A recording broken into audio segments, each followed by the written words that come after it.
Hello बच्चों, कैसे हैं? आज लेकर आए हैं बहुत ही इम्पॉर्टेंट यूपी बोर्ड 2025 की परीक्षा के लिए सबसे वेरी मोस्ट इम्पॉर्टेंट टॉपिकों के साथ, जिसमें आपके लिए 90 प्लस आपको नंबर दिलाना ही दिलाना है। ये आपकी मेहनत और हमारी मेहनत दोनों पर ही बाधित रहेगा। तो सबसे पहले बेटा हम अपने लेसन फर्स्ट से सबसे पहला हेडिंग यानी कि पहला टॉपिक हमारा है कूलाम का नियम। तो कूलाम का नियम से ही आज से शुरुआत करते हैं।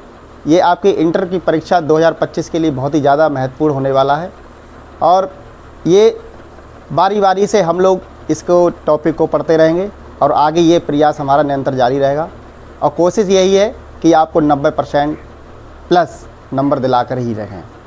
तो बेटा स्टार्ट करते हैं। सबसे पहले कूलाम का नियम क्या कहता है बेटा? कूलाम का नियम 1785 में एक वैज्ञानिक थे कूलाम ने 1785 ईस्वी में एक नियम दिया था जो दो आवेशों के बीच लगने वाले विद्युत बल को बताता है और इसी नियम पर हम इसको कूलाम का नियम कहते हैं। तो क्या कहा था कूलाम ने? सबसे पहले क्या कहता है कूलाम का नियम? इस नियम के अनुसार देखिए बेटा, इस नियम के अनुसार दो बिंदु आवेशों के बीच यानी कि दो बिंदु आवेशों के बीच लगने वाला आकर्षण या प्रतिकर्षण बल, या तो आकर्षण बल लगेगा या प्रतिकर्षण बल लगेगा, और उनकी मात्राओं का गुणनफल यानी कि दो आवेश होंगे, उनकी मात्राओं का जो गुणनफल होगा वो वैद्युत बल के अनुक्रमानुपाती होगा तथा उनकी बीच की दूरी यानी कि उनकी बीच की दूरी जो भी होगी उसके व्युत्क्रमानुपाती होता है। तो बेटा समझते हैं सबसे पहले क्या होगा। मान लीजिए ये कोई दो बिंदु आवेश हैं, ये देख लीजिए ये दो बिंदु आवेश हैं, इसको हम Q1 कह देते हैं और इसको हम Q2 कह देते हैं। क्या है बेटा? ये Q1 और Q2 है। ये किसी पॉइंट पर रखे होंगे, इसको हम आप ए भी कह दीजिए, ए और बी। तो इनके जो बीच की दूरी होगी क्या होगी बेटा? इनके जो बीच की दूरी है वो हम स्मॉल r से ले रहे हैं। इनके बीच की दूरी को कैसे ले रहे हैं? स्मॉल r से। तो बेटा हम इसमें क्या लिखेंगे? माना दो बिंदु आवेश Q1 व Q2 रखे हुए हैं और इनके बीच की दूरी क्या है? स्मॉल r है। तब कूलाम के नियम से, तो कूलाम के नियम से क्या कहता है? सबसे पहले आप देखेंगे कि दो बिंदु आवेशों के बीच लगने वाला बल यानी कि F, बल क्या होता है बेटा? F। तो इनकी मात्राओं का गुणनफल, इनकी मात्राओं का गुणनफल क्या होगा? Q1 और Q2। तो इनकी मात्राओं का गुणनफल कर लीजिए। गुणनफल का मतलब गुणा करना। Q1 और Q2 यानी क्या होता है? अनुक्रमानुपाती होता है। इस तरीके से आप अनुक्रमानुपाती का निशान लगाएंगे। इसको हम कह देंगे समीकरण नंबर 1।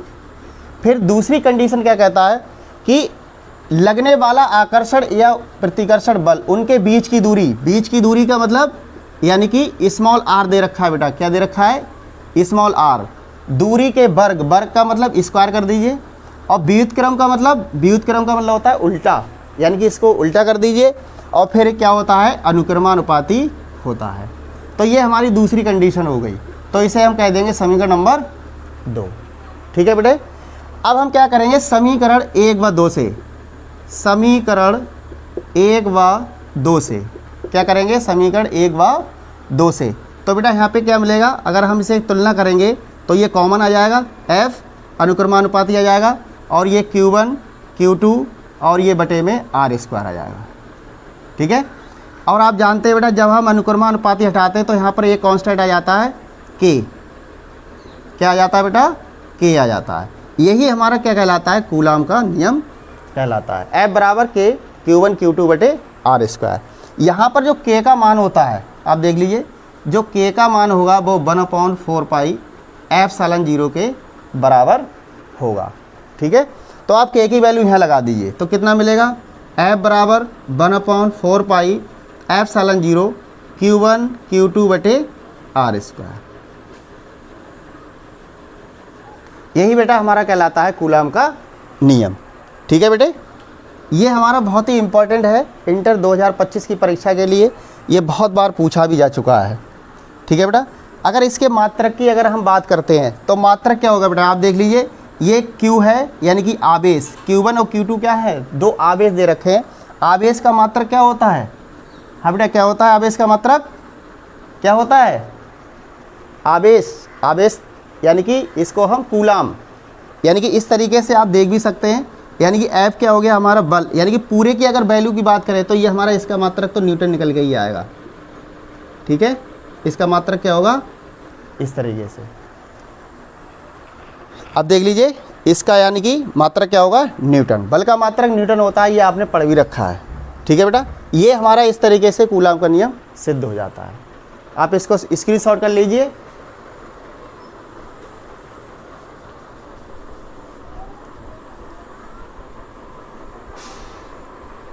ठीक है बेटा, स्क्रीनशॉट कर लिया होगा।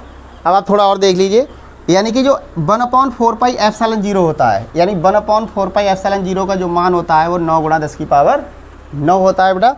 और इसका जो मात्रक देखेंगे वो न्यूटन मीटर स्क्वायर प्रति कूलाम स्क्वायर। आप यहाँ से भी इसको निकाल सकते हैं, यानी कि ये हमारा क्या है एफ, इसको आप ये रोक दीजिए, इसको इसके पास ले जाएंगे तो न्यूटन मीटर स्क्वायर हो जाएगा ये, और ये हमारा Q1 है यानी कि कूलाम यानी कि स्क्वायर, इस तरीके से ही मिलेगा। ठीक है बेटा, तो आप इसका स्क्रीनशॉट कर लीजिए, बहुत ही इंपॉर्टेंट है, बेस्ट इंपॉर्टेंट है, बहुत ही ज़्यादा।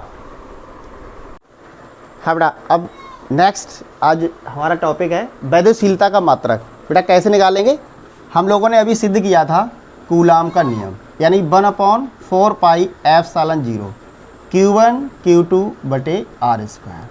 हमें बेटा निकालना है ε0 यानी कि वैद्युशीलता का मात्रक, और बीमा भी निकाल लिए। तो क्या करेंगे, इसको आप त्रिय गुणा से यहाँ पहुँचा दीजिए, और ये हमारा हो जाएगा 1/4πf यानी कि Q1 Q2/r²। ठीक है, तो यानी कि इस तरीके से जो हमें मिलेगा, तो आप देख लीजिए, तो 1/4π इसका तो कोई मात्रक होता नहीं है, और f का मात्रक क्या होता है mL/t-2। ये हमारी बीमा होती है, क्या होती है बीमा होती है, बीमा क्या होती है बेटा 2। ठीक है बेटा, और Q1 की जो बीमा होती है वो होती है AT। तो यानी इस तरीके से आप इसको AT निकाल देंगे, और बटे में r² यानी कि L², यानी कि दूरी की जो बीमा होती है वो L² होती है।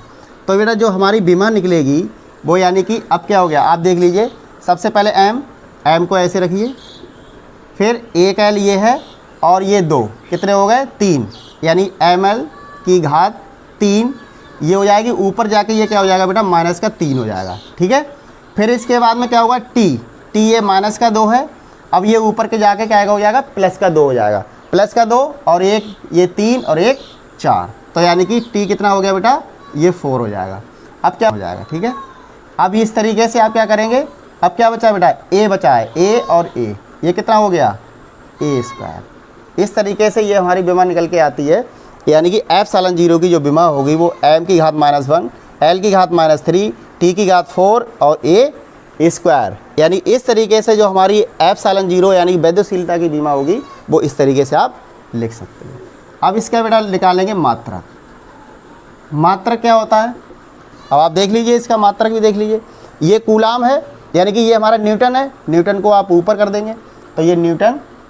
सबसे पहले क्या होगा बेटा ε0 का निकालना है, बल का मात्रक क्या होता है न्यूटन, यानी न्यूटन की घात -1, इस तरीके से आप लिख सकते हैं। ठीक है, फिर क्या करेंगे, यानी कि दूरी ये दे रखी है, यानी दूरी को आप ऊपर ले जाइए तो मीटर स्क्वायर हो जाएगा, और ये कूलाम स्क्वायर हो जाएगा, यानी कि कूलाम स्क्वायर, और ये मीटर -2। ठीक है बेटा, तो इस तरीके से ये हमारा मात्रक निकल आएगा ε0 यानी कि विद्युशीलता का मात्रक। ठीक है बेटा, आज के लिए यहीं तक, और बाकी नेक्स्ट वीडियो में फिर मिलेंगे, तब तक के लिए जय हिंद जय भारत।